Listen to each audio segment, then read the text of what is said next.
निशानदेही पर सीबीआई की जो जांच का दायरा है वो लगातार बढ़ता हुआ नजर आया और मुख्य आरोपी के तौर पर मनीष सिसोदिया को बनाया गया था, लेकिन आज उनकी गिरफ्तारी हो चुकी है। ऐसे में विक्रांत भी लगातार मेरे सहयोगी मौजूद है। विक्रांत, जाहिर सी बात है इस पूरे मसले को लेकर, इस पूरे मुद्दे को लेकर आम आदमी पार्टी जो है शुरू से ही बीजेपी पर हमलावर है, लेकिन अब इसे एक बड़ा पॉलिटिकल मुद्दा बनाने की कोशिश होगी और बीजेपी को घेरने की पूरी तैयारी। देखिए, बिल्कुल ये एक बड़ा मुद्दा जरूर बनेगा, क्योंकि मनीष सिसोदिया आम आदमी पार्टी के कोई छोटे मोटे नेता नहीं है। वो आम आदमी पार्टी के दूसरे नंबर के नेता रहे हैं। हमेशा अरविंद केजरीवाल के बाद जो सेकंड इन कमांड कहा जाता है वो मनीष सिसोदिया ही है। और एक तरह से अगर हम लिटरली देखें तो दिल्ली में दिल्ली सरकार चलाने वाले नेता मनीष सिसोदिया ही हैं, क्योंकि उनके पास सबसे ज्यादा विभाग है। सत्येंद्र जैन का जो विभाग है वो भी सत्येंद्र जैन जब जेल चले गए थे उसके बाद से मनीष सिसोदिया को दे दिया गया था। दिल्ली के सबसे महत्वपूर्ण विभाग, तो मंत्रालय सबसे महत्वपूर्ण कहे जाते हैं, वो सभी मनीष सिसोदिया के पास हैं। और मनीष सिसोदिया का जेल जाना निश्चित तौर पर एक बड़ी राजनीतिक घटनाक्रम है और अरविंद केजरीवाल आम आदमी पार्टी इसे एक बड़ा मुद्दा बनाएंगे। और सुबह से आप देख सकते हैं कि अरविंद केजरीवाल पिछले 2-3 दिनों से लगातार ये कह रहे थे कि मनीष सिसोदिया को गिरफ्तार किया जाएगा। और आज मनीष सिसोदिया ने भी जब सवेरे वो सीबीआई दफ्तर जा रहे थे तो एक भावुक अपील की थी, अपनी मां के साथ फोटो उनकी सामने आई थी और साथ साथ उन्होंने एक भावुक अपील भी की थी कि शायद उन्हें जेल में कुछ महीने अब रहना पड़ेगा। तो कहीं ना कहीं ये अंदेशा पूरी तरीके से था आम आदमी पार्टी को, लेकिन बीजेपी इस मामले में पूरी तरीके से हमलावर है। उसका ये साफ कहना है कि ये मामला एक भ्रष्टाचार का मामला है और अगर जांच एजेंसी को कुछ चीजें जांच के दौरान सामने मिल रही हैं तो इस मामले में गिरफ्तारी से या कार्रवाई से नहीं डरना चाहिए। उनका ये भी कहना है कि आम आदमी पार्टी जो हमेशा से कहती थी कि जांच होनी चाहिए और अगर जांच के बाद जांच एजेंसी गिरफ्तार कर रही है तो इसमें किसी को ऐतराज नहीं होना चाहिए और अदालत के सामने तो पेश किया जाएगा ही। इस मामले में भी क्योंकि मनीष सिसोदिया की गिरफ्तारी की गई है, 24 घंटे के अंदर उन्हें अदालत के सामने पेश किया जाएगा। सीबीआई निश्चित तौर पर रिमांड लेने की कोशिश करेगी, लेकिन ये एक राजनीतिक घटनाक्रम भी बड़ा बनेगा। बिल्कुल विक्रांत, और अक्सर आम आदमी पार्टी की तरफ से ये कहा जाता रहा है कि हम जान से घबराने वाले नहीं है, जांच में ही दूध का दूध और पानी का पानी होगा। मेरे सहयोगी आनंद भी मौजूद है। आनंद, अब प्लान ऑफ एक्शन आम आदमी पार्टी का क्या कुछ हो सकता है?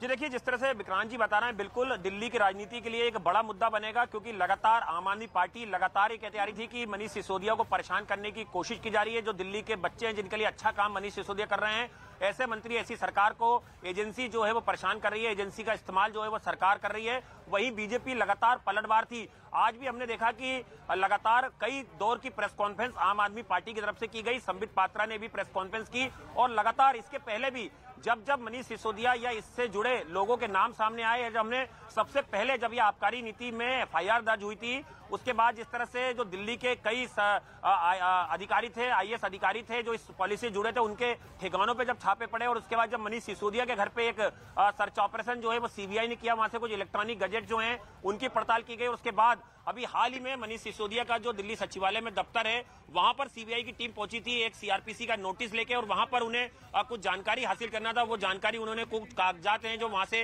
खंगाले थे। पिछले रविवार को भी मनीष सिसोदिया को सीबीआई ने सम्मन्स किए थे और पूछताछ में बुलाया था, लेकिन उन्होंने बजट का हवाला दिया था। लेकिन आज कल ही जो आतिशी है आम आदमी पार्टी के नेता, उन्होंने बाकायदा प्रेस कॉन्फ्रेंस करके बोला कि हम किसी से डरते नहीं है और अगर जेल भी जाना पड़े तो उसके लिए तैयार है। इन्हें पहले से ही आम आदमी पार्टी को आज ऐसा अंदेशा था कि अगर सीबीआई ने मनीष सिसोदिया को बुलाया तो उनकी गिरफ्तारी की जा सकती है। लेकिन अगर पुलिस डिप्लॉयमेंट की बात करें तो पुलिस को भी ये मैसेज गया था सारे अधिकारियों को कि सुबह 6 बजे तक उन्हें ड्यूटी पर तैनात रहना है। तो आज जिस तरह से सीबीआई हेडक्वार्टर के बाहर गहमा गहमी थी और पहली बार इस तरह का नजारा बहुत कम देखने को मिलता। सीबीआई में कई बड़े लोग जो है पूछताछ के लिए आ चुके हैं, लेकिन हर तरफ बैरिकेडिंग्स की गई थी। चप्पे चप्पे पर पुलिस और अर्धसैनिक बलों के जवानों को तैनात किया था। कई जिलों की जो पुलिस के अधिकारी हैं वो पूरे समय सीबीआई हेडक्वार्टर उसके आसपास जो है वो मौजूद थे। तो ऐसा माहौल बन रहा था कि आज कुछ बड़ा एक्शन हो सकता है। और कुछ देर पहले सीबीआई ने ये कंफर्मेशन दे दी कि मनीष सिसोदिया को गिरफ्तार कर लिया गया है। देखना होगा कि कल मनीष सिसोदिया को क्या फिजिकली तौर पर कोर्ट में पेश किया जाएगा या सुरक्षा कारणों से उनकी वीडियो कॉन्फ्रेंसिंग कराई जाएगी और फिर फर्दर रिमांड जो है वो सीबीआई मनीष सिसोदिया की लेगी। बिल्कुल, इन सब चीजों पर हम सभी की नजर टिकी हुई है कि कल किस तरीके से उन्हें कोर्ट में पेश किया जाएगा। और ये सीधी तस्वीरें हम आपको दिखा रहे हैं सीबीआई हेडक्वार्टर से, जहां पर मनीष सिसोदिया को गिरफ्तार कर लिया गया हो और ऐसे में हलचल भी ज्यादा तेज होती हुई नजर आ रही है। हालांकि तमाम चीजों को देखते हुए सुरक्षा व्यवस्था के चाक चौबंद इंतजाम किए गए हैं। कई रूट्स को वहां पर बंद कर दिया गया है, बैरिकेडिंग कर दी गई है, क्योंकि आम आदमी पार्टी के कार्यकर्ता और नेता सुबह से ही लगातार विरोध जताते हुए नजर आ रहे थे। विक्रांत, आनंद दोनों हमारे साथ मौजूद है। एक बार फिर से आनंद का हम रुख करते हैं। आनंद देखिए, क्योंकि इस तरीके के बयान और स्टेटमेंट भी खुलकर सामने आ रहे थे कि बहुत जल्द जो है मनीष सिसोदिया सत्येंद्र जैन के साथ जेल में दिखाई दे सकते हैं, और ऐसे में जिस तरीके से ये पूरा का पूरा घटनाक्रम नजर आ रहा है वो उसी दिशा में आगे बढ़ रहा है। ऐसे में आपको क्या लगता है कि कल किस तरीके की सुबह हो सकती है? जी देखिए, जाहिर सी बात है, जब भी कोई आपराधिक मामले में और सरकारी पद पे जुड़े किसी बड़े अधिकारी या नेता की गिरफ्तारी होती है तो जाहिर तौर पर कल मनीष सिसोदिया के लिए लॉयरों की एक जो बड़ी टीम है वो कोर्ट में मौजूद हो सकती है। अपने आर्गुमेंट जो हैं वो कोर्ट में किए जाएंगे, सीबीआई अपनी दलीलें रखेंगे कि किस आधार पर ये गिरफ्तारी की गई है और फर्दर रिमांड जो है वो किस आधार पर मनीष सिसोदिया की ली जाएगी। ये कल काफी महत्वपूर्ण होगा। सीबीआई क्या ग्राउंड रखती है कि किस आधार पर मनीष सिसोदिया की फर्दर रिमांड, कितने दिन की रिमांड वो मांगती है, ये भी देखना होगा। और उस रिमांड के दौरान क्या जो दूसरे आरोपी हैं इस आबकारी घोटाले से जुड़े हुए, क्या उनसे आमना सामना मनीष सिसोदिया का कराया जाएगा। और जैसा कि विक्रांत जी बता रहे थे, बिल्कुल, क्योंकि इस पूरे मामले में केंद्रीय जांच एजेंसी ईडी भी लगातार इस पूरे मामले की जांच कर रही है। मनी लॉन्ड्रिंग का मामला उसने दर्ज किया, कई लोगों को गिरफ्तार उसने किया है। तो क्या आने वाले वक्त में मनीष सिसोदिया से ईडी भी इस पूरे मामले में क्या उन्हें सम्मन कर पूछताछ करेगी, ये काफी गौर करने वाली बात है। और लेकिन जो जांच की प्रक्रिया है उसमें ये बिल्कुल लगभग तय है, बताया जा रहा है कि ईडी भी आने वाले वक्त में मनीष सिसोदिया से पूछताछ कर सकती है। लेकिन फिलहाल कल का दिन काफी महत्वपूर्ण होगा और कल जाहिर तौर पर आम आदमी पार्टी के क्या रिएक्शन होते हैं इस पूरे मामले को लेके, किस तरह के उनके कार्यकर्ता या उनकी पार्टी की क्या आगे की गाइडलाइन होगी इसको लेके, या उनकी क्या रणनीति होगी, ये देखने वाली बात होगी। लेकिन लगातार अब मनीष सिसोदिया सीबीआई की इस समय हिरासत में है और कल अब देखना होगा कि क्या उन्हें फिजिकल तौर पर पेश किया जाएगा या उनकी वीडियो कॉन्फ्रेंसिंग कराई जाएगी। बिल्कुल, कल का दिन बहुत ज्यादा इंपॉर्टेंट और महत्वपूर्ण हो जाता है कि किस तरीके से मनीष सिसोदिया को पेश किया जाएगा, क्या कुछ दलीलें सीबीआई की तरफ से रखी जाती है, कितने दिन की रिमांड की मांग की जाएगी। विक्रांत मेरे सहयोगी मौजूद है। विक्रांत, आपसे मैं ये जानना चाहूंगी, क्योंकि आज पूरे दिन हलचल रही है, हमने देखा कि किस तरीके की 8 घंटे तक पूछताछ रही है। अगर आप सिलसिलेवार तरीके से बता पाए कि किस तरीके के सवाल सीबीआई की टीम की तरफ से रखे गए, कितना सहयोग मनीष सिसोदिया की तरफ से दिया गया, लेकिन अभी भी कुछ सवाल ऐसे हैं जिस पर असमंजस की स्थिति बनी हुई है।